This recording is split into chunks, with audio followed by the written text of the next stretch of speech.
一个逐渐失去信心的美国，正在面对一个重拾信心的中国，还有不知道该怎么办的台湾。洪其昌说啊，你来往钥匙在中方的手中啊。对，但只对了一半。难道不是在民进党要不要承认一中吗？两岸同属一个中国吗？两岸同属一个国家吗？这个钥匙这也是在你那里吗？福建舰试航启动了，它的海事不会因为客观形势而造成缩短，因为这决定到中国大陆在南海实力上重要的转折点。马英九系也好，傅昆萁系也好，基本上是中国大陆所布的一个局。国民党也没有骂错，但骂了也没有用啊，没有用。大陆也不过14亿啊，人家有80亿，扣掉14亿，还有60几亿啊。你觉得我的供销委？那我们现在就在讲这种销委啊，没有大陆市场，台湾的企业家怎么办？中非的南海争端啊，非常的激烈啊，那边的实力跟不上，只能强硬回怼。可是他又觉得他背后有老大哥。世界上要找一个这么笨的菲律宾呢，真的不太好找。民进党嚣张蒙嚣张，他还懂得节制哎。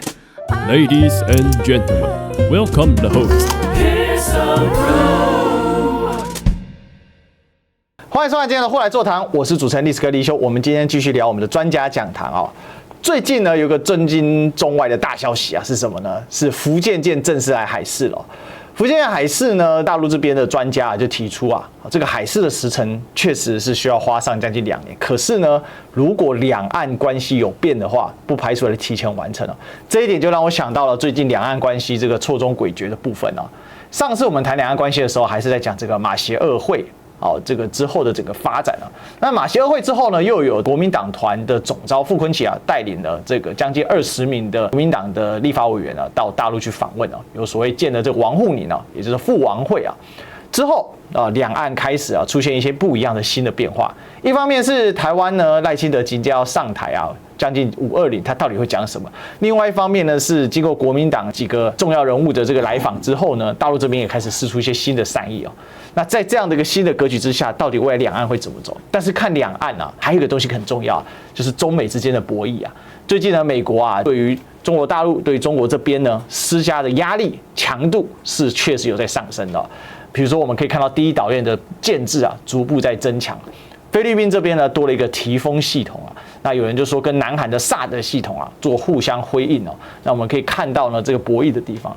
但另外呢，不管在军事上面呢，还有在什么，还有在产业上面哦，中国制造呢达成率已经将近要90%哦。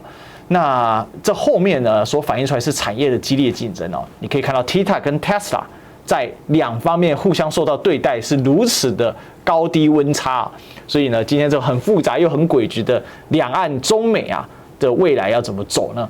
这样的一个问题啊，当然我们来请教提问一下是谁呢？我来欢迎李胜峰老师，老师好，主持人好，各位观众朋友大家好。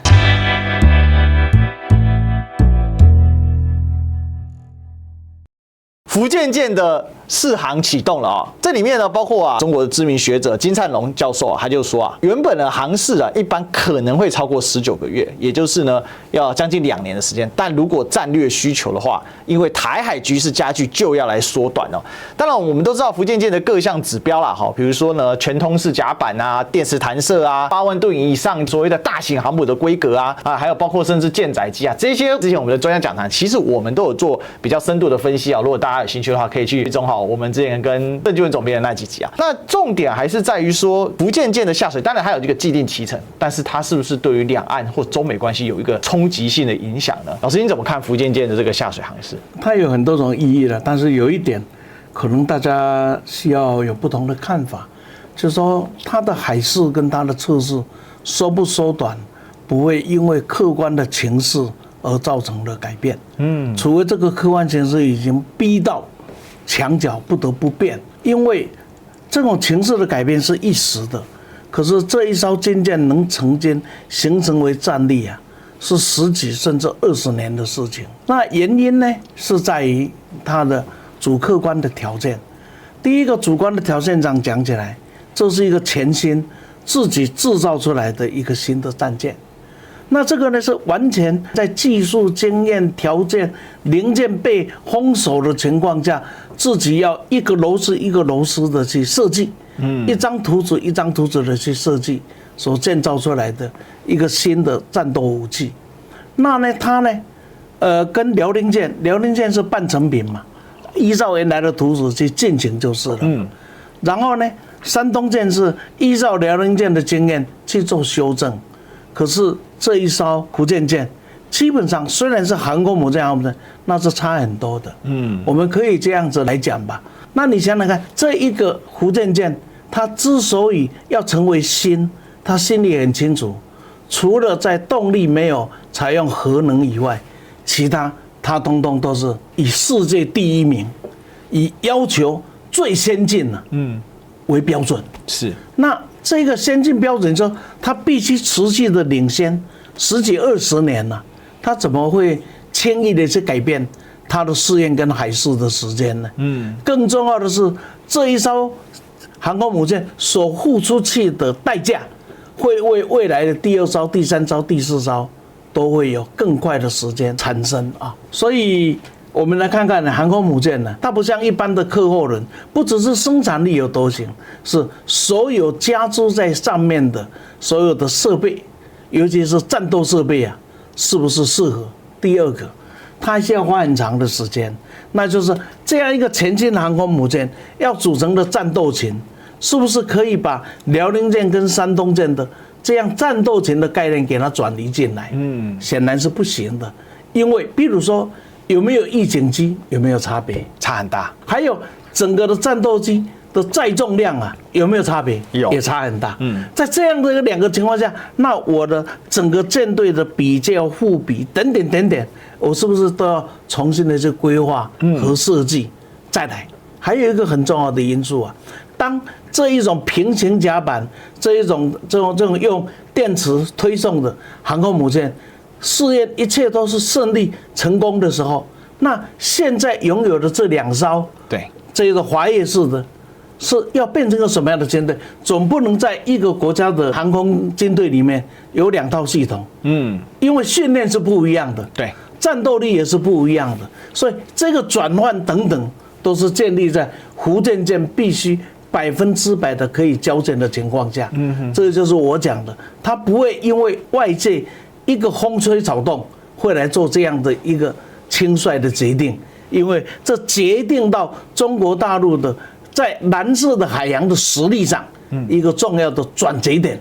也就是说，过去解放军里可能陆军是大陆军主义，那可能这一个福建舰为主以后的航母战斗群的成立之后啊，那可能整个中国大陆会跟美国一样，最优秀的军官都会在哪里？会在海军。这种演变都是有可能的，这是一个我们要来看的。第二个呢，就是叫主观的需要，那客观的环境需要呢？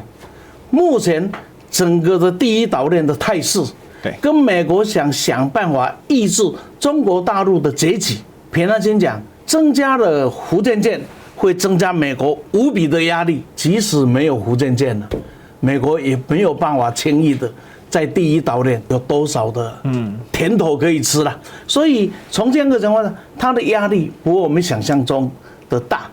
与其说来自于外部迫切的压力，不如说来自于它内部整军的规划，这个可能是更重要的。所以其实我们是看一整体的这个整军的规划所形成的一种威压哈。对，都我很喜欢去强调那个物理的这种压力是绝对比政治跟嘴炮还多。跟老师做那么久的节目哈，我们都会发现这种政治嘴炮都是一时，但是物理威压这种东西，它一旦积累了，它就会形成一种，我可以把它称之为零压嘛。那这个零压当然压得很重，压在谁头上？压在呢，其实就是台湾的民进党政府头上啊。上次我们谈了马习2会嘛，好，那马习2会之后回来啊，基本上我想马英九应该是有达到一些老师上次给他的一些期许啊，但有没有全面达到？等一下老师可以一起来谈。但是紧接着马上傅昆萁也去了，那傅昆萁这次去哦，他讲了4个字嘛，不计荣辱嘛。我是觉得确实被骂了很多，但是去了，我认为还是对两岸是有一些正向的发展啊。当然看老师怎么来讲。那有一点意思是说，马英九去的时候啊，其实习近平也是以总书记的身份见的。那我看到王沪宁有一点意思，他是用政协主席，所以他称他为王主席啊。我觉得台湾媒体很少人去注意到这个点，因为政协主席其实有很深的一个政党政治协商的意涵在里面。那我想讲的是，接着马上福建就宣布了13条惠台新政哦，要打造这个福建跟马祖的同城生活圈哦。那这个13条新政当然很多啦哈，比如说同城通卡啊、入住免这什么，这非常非常多的一些细项，还有扶持台资企业。老师从马习二会到父王会，你看到了什么？其实大家好像把它放得很大哦。在我的看法里，完全依照中国所规划的战略步骤在走嘛。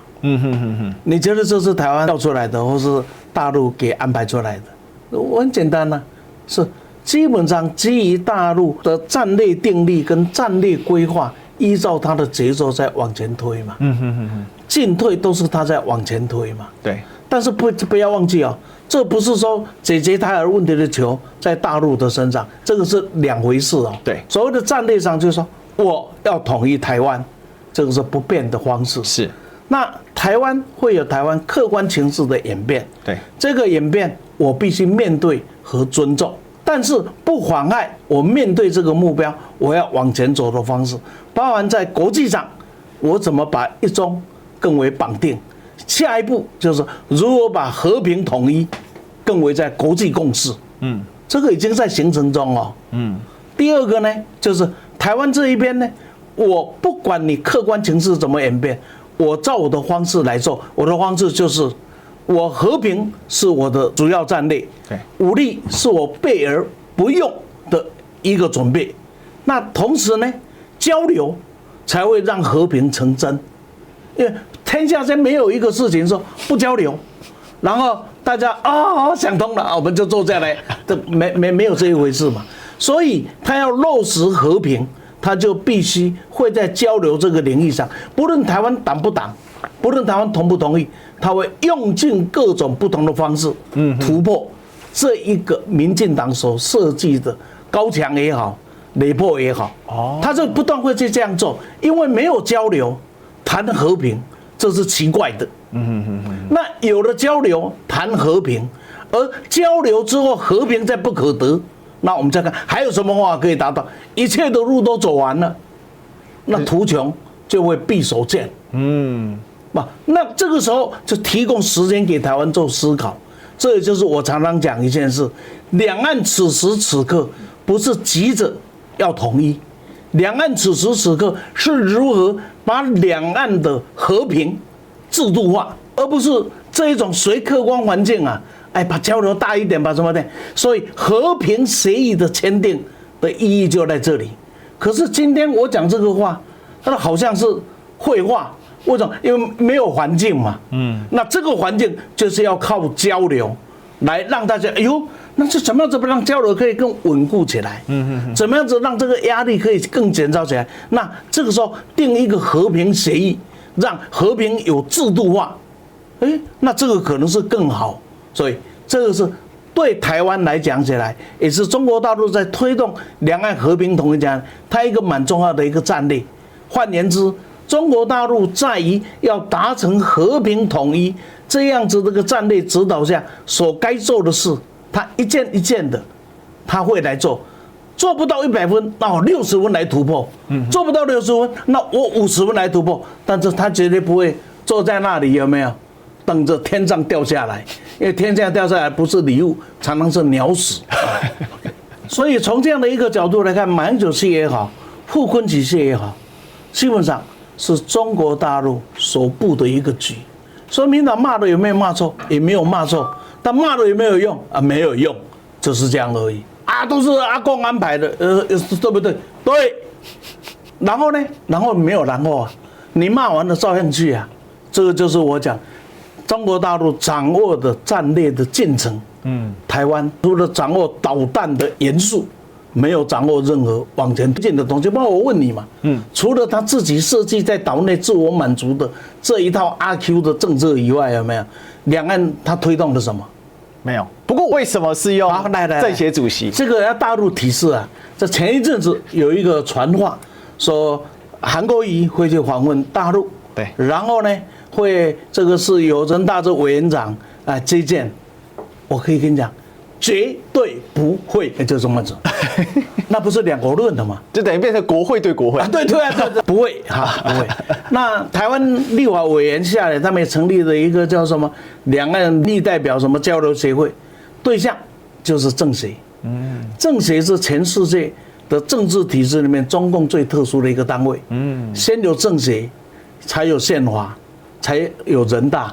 才有中华人民共和国，所以某种意义上，政协是上院，对，人大是下院，也不是，哎，没有上院下院，因为当时共产党在革命的时候，就是说呢，国民党独大嘛，我是人民民主嘛，所以呢，这个政权要跟大家一起来分享嘛，所以所有的各党各派啊，先组成人民协商会议嘛，政协就是这样，人民政治协商会议就是这样子来的嘛，所以政协本来就是共产党以外的各党各派往来的单位嘛，所以里面还有很多啊，什么台联呐，对啊，什么民革啊，什么等等的还有很多嘛，就在这里。所以呢，国民党交往当然就是政协这个单位，但是不要忘了，今天王沪宁还有一个角色啊，对台工作小组的副组长啊，所以从某种角度上，对台小组是党内的单位嘛，所以我是用副组长的身份跟你交往。你要称我官职，我不会反对，我也不会拒绝，因为我本来就是用这个官职在跟大家往来的嘛。所以他跟你用这个角色往来，嘟嘟啊呵啊，这个很有意思啊，因为观察两岸政治，你就会发现台湾的政治是越来越众议化，但对岸的政治一直都很 serious， 是很严肃的。什么角色该做什么事？因为政协全名是中国人民政治协商会议，对，它是以中国人民为组成的，这很有意思。那再来往后推了啊，就是说，刚老师有提到说，那你绿营想干嘛嘛？啊，你绿营的解读是什么嘛？洪其昌啊，也是绿营，其实是两岸方面的一个算大佬级的人物啊，他也是前海基会的董事长啊，他就讲到说啊，你来往钥匙在中方的手中啊。因为呢，这一次去那大陆文旅部就开放说，福建民众可以到马祖来旅游。其实呢，陈峰是没有回应的，总统府行政院都没有回应。那陆委会就是说啊，其实啊，真正的是陆方开放陆客来台就实施啊，要解决正常来往啊，还是在中方的手上。那洪其昌呢，他说啊。傅昆萁是把自己做小，但总是伸出橄榄枝。这很多人在努力啊，而且赖清德总统就任后啊，两岸关系呢是可以朝善意的、服务的、人道的3原则来进行啊，包含旅游、医疗、观光、学术、商业交流啊、陆生等等等等啊，时间到了就会开放哦。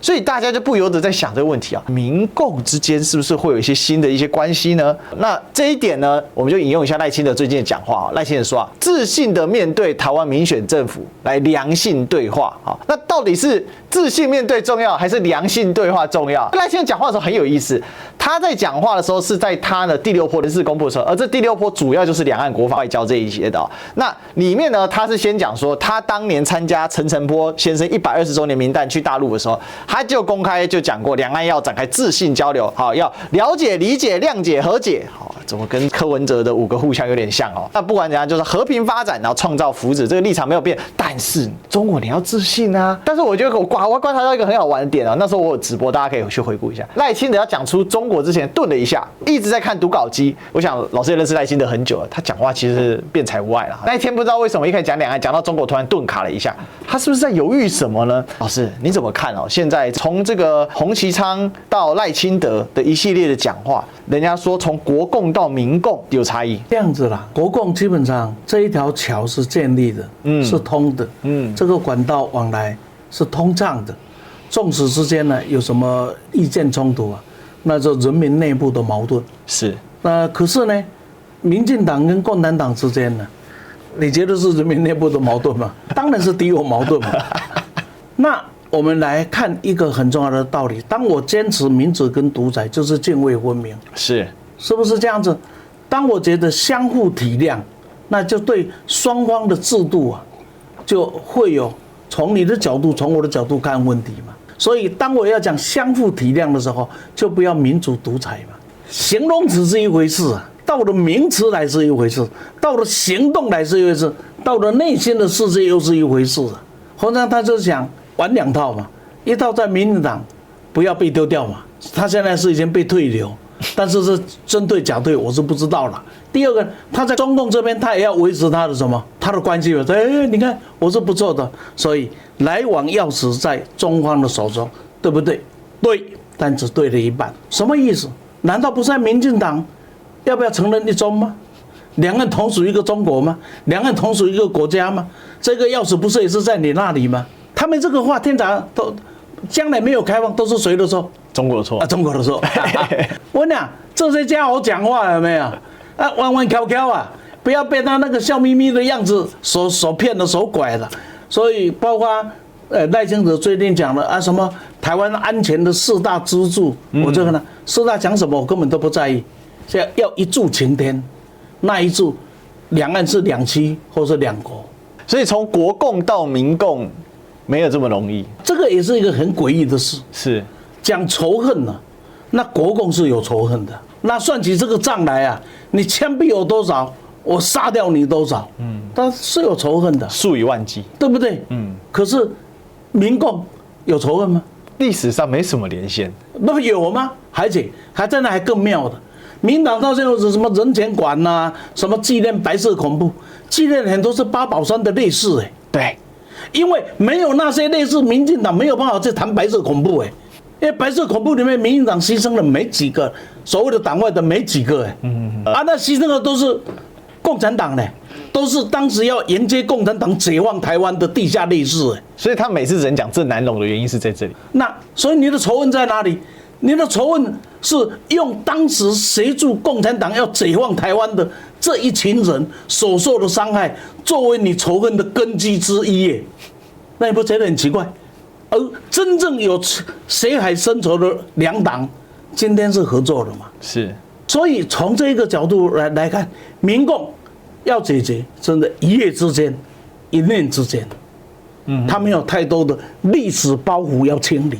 但是我有一个很奇怪的疑问是，民进党为什么在这个时候越来越不强调抗中保台？是因为我们一开始讲的福建舰的零压在增加吗？解放军的零压在增加吗？还是什么样的一个因素？我想，当家就知道当家柴米油盐酱醋贵所以陈水扁那句话是最有名的嘛。李登辉都做不到，你们叫我做，我做不到就做不到嘛。私底下大家都要为台湾独立而奋斗，只要一公开就吞回去，稍微土一点，美国人就来吹哨子，你不要把我扯进去尤其现在那边的问题还没有解决，所以他只要一当家，他就知道他不能为所欲为，他不能随心所欲。我上期我就讲过，民进党把他的支持教育成那个样子了，他今天要转弯很难。他不是李光耀，他没有那种本事，所以只好混嘛，大家混一届算一届嘛。现在就蔡英文刚才8年做完了嘛，拜拜了嘛。以后跟我无关嘛。对他们讲起来，不过就像当立委的有没有继续连任嘛？想到的是这个嘛？真的想到是台湾的前途？你告诉我，在全世界国际政治这样的环境下，你的那一套走得出去吗？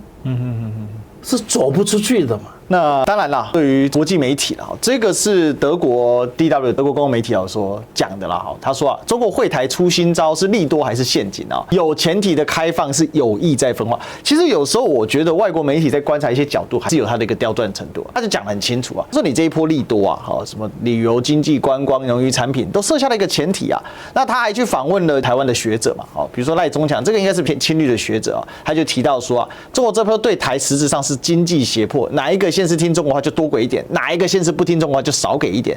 他反对台湾接受恢复平潭直航为开放福建团客的条件。他指出平潭是1国2制的实验区，这就是个样板，要台湾来接受1国2制那等于形同是在对方的局里一步一步进入陷阱。那另外呢，这个张五岳教授是说他说从北京看来他跟国民党之间是有互信基础的但这个互信呢是存在差异中国对台湾就是软硬两手兼施的策略，制造出差别待遇。国民党是主动积极跟善意，哪怕是那些所谓的主动积极跟善意，基本上都属于比较渐进可控，而不是大开大合一步到位的这种方式。那意图就是去区隔两岸的蓝绿分化台湾的执政跟在野，意图分化台湾跟政府跟大多数民众。这种策略能不能成功，取决于台湾民众客观认知跟投票行为的决定。简单来讲，我觉得张五岳意思也是很清楚了，就是把民进党政府跟台湾老百姓做切开。那偏绿的学者意思就是说，你现在来，你绑定任何条件，通通不行，那就没有谈的这个下去了。所以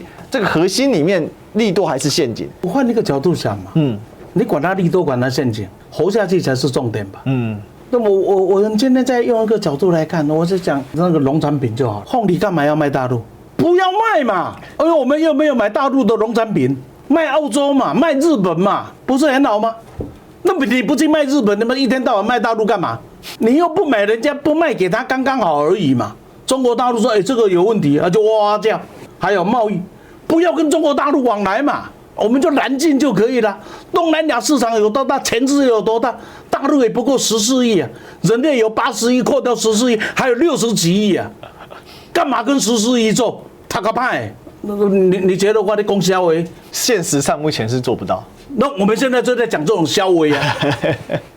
然后呢，外国这些家伙啊，不要看外媒就高大上啊，他只是另外一个观点而已嘛。那很简单嘛，德国为什么要求要跟中国大陆贸易往来？德国是欧洲跟中国最好的啊，对，为什么啊？不行了，那有一天我们就被大陆控制了。你跟德国贴个面子面对不对讲啊？不，千万不要到大陆设厂。在大陆设厂之后，以后啊，他要是跟你翻脸，我们就没有市场就掉了。我们就被控制了，去游说面子，去游说面，对不对？他可能会跟你说，你们都不要来，我来就好。这些讲这些话的，就是我这个道理嘛。陆客全世界都在观光啊，日本、韩国分一大堆啊，他们来就好了。我要陆客干什么？从此以后台湾岁月静好啊！你走你的阳光道，我走我的独木桥，走得下去吗？就别吹牛。就现实上摆在这里，没有大陆市场，台湾的企业家怎么办啊？所以。是利多还是陷阱，都不重要。只要我的心摆得正，通通都是利多；只要我的心想得歪，通通都是陷阱。这一念之间而已嘛。所以回归到头，还是基本是对于绿营的一个政治认知的问题。对，老师刚才提了好几个认知的核心嘛，你到底是拒绝共产党统治？还是你是拒绝中国这个国家啊？不，你们这还掉到陷阱，你们是为了维持你在这里的利益。就是我刚才讲过，是为了积极这通告会，为了积极可以选立委，抗中也好，拒共也好，就是一个理由而已嘛。你拒绝了，你有比人家行吗？所以也不要用它把中国啊，还有共产党分开啊，不需要。中国跟共产党分开。事实上，老共也分不开，我们不要自己骗自己。用什么态度来面对这一件事，这个才是重点嘛。你想的是什么？你想的是台湾真正的务实的前途之路，或者你想的就是我刚才讲的那些利益嘛？所以其实这个很有意思哦。我看到联合报写的这篇善意与敌意，看赖清如何拿捏。就刚刚老师这样解读下来，不是善意与敌意啊，是。你到底赖清德你的本意是什么？到底今天你所谓的台独是真台独还是假台独？你的台独是为了台湾人民谋幸福，还是为了你的意识形态，还是为了你的执政继续努力？对吧？我最后用一张有趣的漫画来做一个这一小段的小结啊。这个漫画呢是我在台派的网站上看到的，我觉得就很有趣，把它来跟老师讨论一下。你看咯，我是中国，我也是中国，这当然显然是指国民党还在台湾一党专政的时候嘛。那当然随着改革开放之后呢，所谓的国本之争啊，到底谁才是中国的代表之争呢？不，你才不是中国。那好，那我是台湾，这就是民进党上来的时候，所以就升了一个民进党旗。不，你是中国。他当然是在讽刺这个共产党啦，但是事实上，它也呈现出了就是这里面很有趣的一个意识形态的别扭感呐。我觉得是自爽而已啊。他觉得他恶心到中国了啊，对，他自爽，他恶心到中共了，对不对？自爽，那不是一中各表什么意思？一中各表为什么少了一张一中各表？谁把一中各表扯下来的？这自以为了不起，事实上你是隐瞒的事实。所以他其实是故意用跳跃式啊，对呀，对，他把断章取义，中间的那一块一中各表拿掉嘛。那这个就从根本否定了两岸有和平相处的空间。对，本来就是啊。他的想法里面，这一支集起来也没有问题，所以你把这一支打掉有没有？也可以。那你有本事把它打掉啊！没有本事就不要吹牛啊！所以这我常常讲一句话：假如吹牛可以救台湾，台湾他们一定有救。假如说谎啊，可以让台湾有前途，有没有？台湾一定前途光明。但问题是说谎跟吹牛不会有这个结果。确实哦。那这个就只能说，民进党如果他想成功的话，他可以期待一下这个我们的潜舰国造海鲲号可以把福建舰干掉。哦，他们就有这一派的说法。现在人已经海试了啦。对。那我们海鲲号什么时候海试？努力一定要比福建舰完成以前有没有？先完成战力准备。伊拿核弹加准备核弹把它 get 掉。啊，这个人讲的很有趣。好，我记得。连下水这个定义都可以改变，对不对？对，人家的下水是真的下到水，他的下水是碰到酒水，敲一罐酒就当下水了。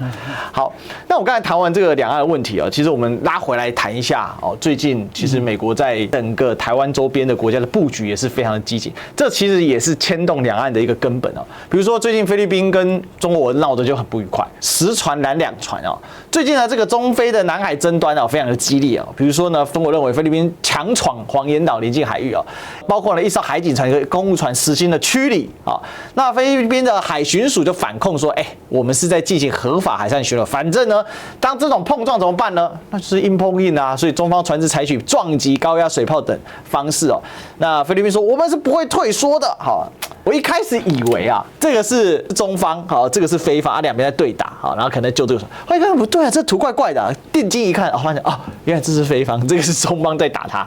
老师，其实你刚才讲到的实力原则嘛，如果你不要讨论现实问题，你靠吹牛，那就不是这个。那我觉得菲律宾的海巡署也很有意思全世界上大家也很少有海巡署把自己被人家痛打的画面完整播放出来，说我被痛打了，哭哭这样子，这个蛮有意思。至少我看各大国很少，就连印度人也不太这样做。但是菲律宾呢，每次被 K 到，他就会把它放出来，说这个他被痛打了。那我串联一下了BBC 呢，在去年的5月的时候，他有一篇文章，当时在讨论拜登是想要重新串联亚洲的盟友跟中国突围嘛。那他找的盟友是谁呢？其实就是这个菲律宾那我们就可以看到，他当时的图他就附得很清楚你看这3个省的卡加延省、伊莎贝拉省三苗里士省巴拉望就这些美军的基地要来做这个第一岛链的串联嘛那说实在，美国真的在串联了，像最近部署这个提风飞弹系统嘛，那提风飞弹系统我们知道嘛，其实都可以叫台风了那这个提风飞弹系统呢，它就画了一张图BBC 它就列了一个战斧的2500公里射程就是你北京，示威意味很强大，让我联想到当年的萨德系统在南韩的，那当时也是部署所谓2000公里的部分。老师，我们把这几件事串联在一起。这个蛮有意思的，就是这个有一点像是现在这个菲律宾的反应，有一点是实力跟不上，只能强硬回怼。可是他又觉得他背后有老大哥，就是美国。那美国确实也多了一点something，可是目前看起来菲律宾物理现实上还是被中国给痛打当中。不是我现在几个问题请教大家想一想嘛。东协里面，菲律宾是东协的一份子，是，而且是东协蛮重要的一个国家。对。可是菲律宾在对整个的中国态度里面，当整个的东协已经慢慢摆脱了美国的操纵，却只有一个国家叫菲律宾乐于被美国操纵，结果是菲律宾要跟东协说拜拜，或是你会跟东协建立更密切的关系。你跟美国建立密切的关系对菲律宾比较有利，或者跟东协建立密切的关系对菲律宾你比较有利。我觉得我把中国的因素拿掉嘛。对。因为东协跟中国现在是蛮巴蒂嘛，是 RCEP 就是这样的来持续推进中，而且在扩大中嘛。是，所以美国在发现，在东协插不进脚，美国现在唯一插进的就是菲律宾嘛。而且这也还是好不好？小马可是上台才有对啊，就是一个嘛。第二个，就是说菲律宾你也仔细想一想嘛，你今天就是要卖萌跟怎么样子卖乖给人家看，说你看我这么小，这么大老是打我，你看这么大来打我。那可是呢，你是跑去挨打的，人家不是到你家来打你，是你跑来人家前面有没有？然后被人家痛干一顿。那为什么你敢来？因为后面一个大哥说，你去没有关系，你去没有关系，那个叫美国。对，美国就叫你去，看你被扒，那美国呢？没说话。大哥在哪里啊？有啊，给飞弹啊，大哥在哪里？给飞弹啊，是吧？是上请鬼跳单，这叫你去抓鬼，结果叫鬼抓去啊！这标准的请鬼拿药单呐、啊。是。我问你，假如菲律宾就设置了这一些的武器，甚至设置了这些基地，有一天中美真的发生了冲突，而美国试图要用这些基地的时候，第一个会被攻击的是哪里？菲律宾。不是美国本土是基地，是基地耶。你以为你是本拉登啊？世界上要找一个这么笨的菲律宾呢，真的不太好找了。民进党啊，嚣张梦嚣张，他还懂得节制哎，他嘴秋行动不秋哎。至于美国要怎么部署，主观的意愿必须服从于客观的事实。当整个的东西只剩下菲律宾的时候，美国在这里能玩的游戏已经很有限了。所以我们看到第一岛链上，美国确实有在付诸它的实行啊。我为什么特别把去年5月 BBC 的报道调出来，就是要给大家知道说，他画了这条线，他不是不做，他真的有在做。可是就正如刚刚老师所说的，做了然后呢，那就冲突啊，冲突之后呢，然后呢，然后他回家，你们是倒霉啊。对，所以其实菲律宾的例子很适合给台湾做参考。那当然我们知道这个全球是一盘棋啊，那这盘棋的最后我们用几个事情来做一个收尾，也做一个结论啊，就说这个全球一盘棋的博弈到底在博弈什么？我认为是在博弈系统啦。台湾只不过是这个系统一部分，但是台湾跟整个全球的还有一点差异是，台湾还有一些主动权可以选择，所以我们有国共跟民共的路线嘛。那为什么说全球一盘棋最大的差异在哪里？就是系统，什么系统？中国制造最近呢，2025年呢达成率达到86%，这个是香港媒体的报道啊。新能源车的进度超前，但是光刻机的技术还没有完全实现啊。那我们可以看到呢，这个中国的汽车出海啊，这个是完全超前的中国原本的一个预设啊。在5G 等等技术方面呢，也逐步在实现。不过最先进的 EUV 目前产业化还在需要在发展所以看来中国设定的一些目标正在前进，而这制造了自己的系统而这个系统的冲击之下，你就会才发生在哪里，在个别产业上或个别的厂商上面就会遇到一些挫折，或者是遇到一些机遇。那最近我觉得很有意思港媒做了一个对比相比起美国的 TikTok。Tesla 是幸运的，两个刚好都是 T 字开头的厂牌嘛。T 对 T， 虽然产业完全不一样，但是呢，他自己就解了几个很有意思的。马斯克最近去了中国一趟见了李强，本来说要去印度，然后呢，这次得到很多，比如说包括呢所谓的自动驾驶的全自动化驾驶的落地他们叫做 Full Self Drive 嘛那对比来讲 ，TikTok 则是受到了严重的一个打压不卖就滚。就不卖就进，所以这个变成一个很大的一个对比。所以这边就写到，全球的地缘政治紧张、安全加剧的背景上，中国没有采取闭关锁国的态度，反而是外企只要证明自己是合规的，那就事论事来展现这个原则。所以我就做了一张图我这里觉得很强对比，这是 TikTok 的总裁周受之他事实上他是一个彻头彻尾新加坡人，他英文讲的可能比中文还好，至少我在网络上很难找到他的中文访谈。然后呢，他的太太也是美国的华裔，但是问题是美国国会议员从头到尾就在核心问题就问他一句话：你到底有没有加过中国共产党？他没说Sir, I am Singaporean， 很可怜但很有趣的是，马斯克跑到跟李强见面，两个相谈甚欢聊得很开心哇，那老师，这个就是我所谓的体系上的冲突。你看，甚至连欧盟都加进，那我们也知道，老师之前也谈过冯德莱恩嘛，他就是美国在欧洲的代表嘛，他也说我们不排除来借用 TikTok， 所以最后老师，这里面的中美博弈怎么来牵动全球的一个系统？第一个，希望假如不能放下心的、勇敢的、真实的面对中国的崛起，希望的羡慕、嫉妒、恨大概不会消失。是。然后所有的怪招还是会出现，但是所有的怪招阻挡不了中国的前进和发展，航天被禁，航天出来，芯片被禁 ，Meta 60，那 Pura 7出现，就这么简单，对吧？你当时用碳排放要来绑住中国，结果中国现在发展力能除碳领先全世界，你所有想封锁它的。最后他都会站起来，因为这是一个必须重新认识的民族。美国只有200年的历史，不知道怎么跟邻国相处，因为他从长大以后就是霸权。中国几千年的历史，清楚的知道他要怎么跟邻国相处。再过来，美国的政治就是这么新的所谓的三权分立所建构出来的一套理论系统。今天他已经面对问题。中国几千年来，我们所有读中国政治哲学的人，所有读中国政治思想史的人，所有读中国政治制度的人都知道，中国有一套治理天下、官与民的相处之道。看共产党，不要只看它叫中国共产党，必须看到它叫中国。只看到它共产党，你以为是马列的翻版，而忘了它是一个中国。西方只看到共产党，常常没有看到的是中国，所以对中国的判断常常是用他自己几百年历史长大的经验在看自己，而没有办法去从中国几千年长大的中国来看中国，而中国却用自己几千年长大的中国在看自己，在成就自己。这一点，西方必须要特别明白的。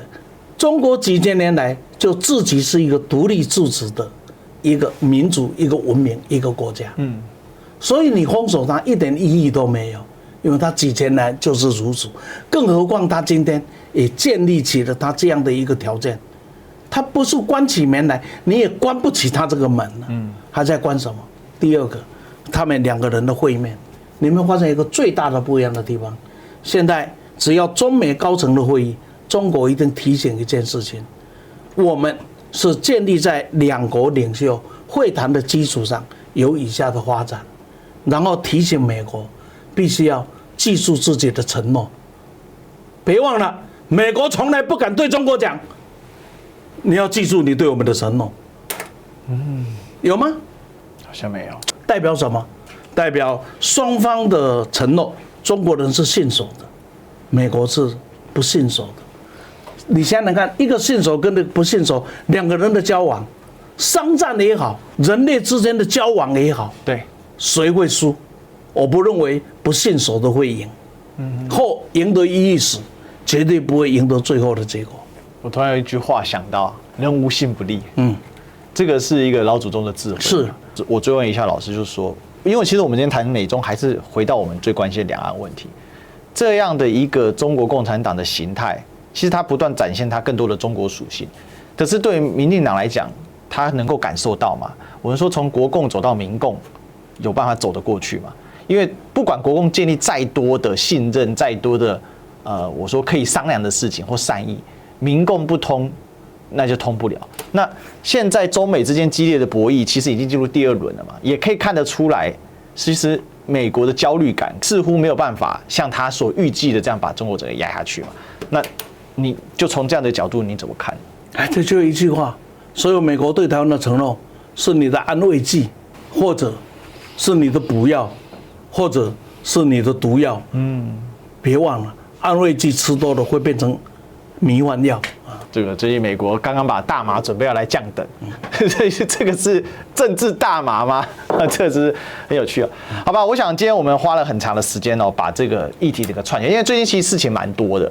那当然这些事情背后有一个引燃的线包含这两岸中美之间的关系。我自己看到的是，刚才老师这个分析嘛，所以中国这个体系的不断的发展跟壮大，尤其你对比特斯拉跟 TikTok 的命运就更显得这个世界是有荒谬跟吊诡。过去的那些话语权似乎没有过去那么强力。我们上一期的这个专家讲堂就是刘碧荣老师，我们那时候来谈这个所谓三个霸权嘛，美金、美语跟美军嘛。美国的军事霸权、话语霸权、经济金融霸权，那这三个似乎都有一些松动，而这个松动的过程当中，其实它的具象化的物理展现，比如说军事霸权上面的松动，其实我们就看到福建舰的海事，而这样的冲击是不是会让民进党会出现一些不一样的过程？有没有办法从国共到民共？我想最后一句话，今天的世界是这样子美中台今天一个逐渐失去信心的美国，正在面对一个重拾信心的中国，还有一个不知道该怎么办的台湾，这就是美中台的另外一个写照。好，我想老师这句话真的精辟真的精辟。我觉得这个问题的答案，除了台湾人民要 answer 之外，这个已经进入长期执政模式的民进党更需要 answer。政治人物要负起他的政治的责任，享受权利、享受利益的同时，那最重要的是什么？政治人物的功能是什么？你不就是要对这整个社会、对整个老百姓去负责吗？不然你做什么政治人物？你不要老是把问题又踢回给老百姓，更何况民进党甚至连公投都不愿意给老百姓，所以这是一种可笑的结果。那既然你要没收人家，你让大法官来释宪，甚至来决定死刑，那请你负起责任。我想这个是很重要的啊。好，那我们今天呢时间的关系，我们就聊到这里啊。最后，请大家记得按赞、订阅、分享，好，打开小铃铛。然后最重要的是呢，要加入我们的会员呢。我们现在会员呢都有这个会员专属的完整版啊，那会比我们的这个公播版呢会再多个10几20分钟啊，让大家看得过瘾哦。老师的很多精辟的分析也会在里面，所以大家一定要加入我们的会员哦。还欢迎大家可以超级会员、超级感谢给我们更多粮草，也欢迎大家线下赞助绿界 PayPal、微信、支付宝，好邮局，好有更多粮草，我们做更多的事情。我们今天再次谢谢老师。谢谢。那我们就下一期再相见啦，拜拜，拜拜。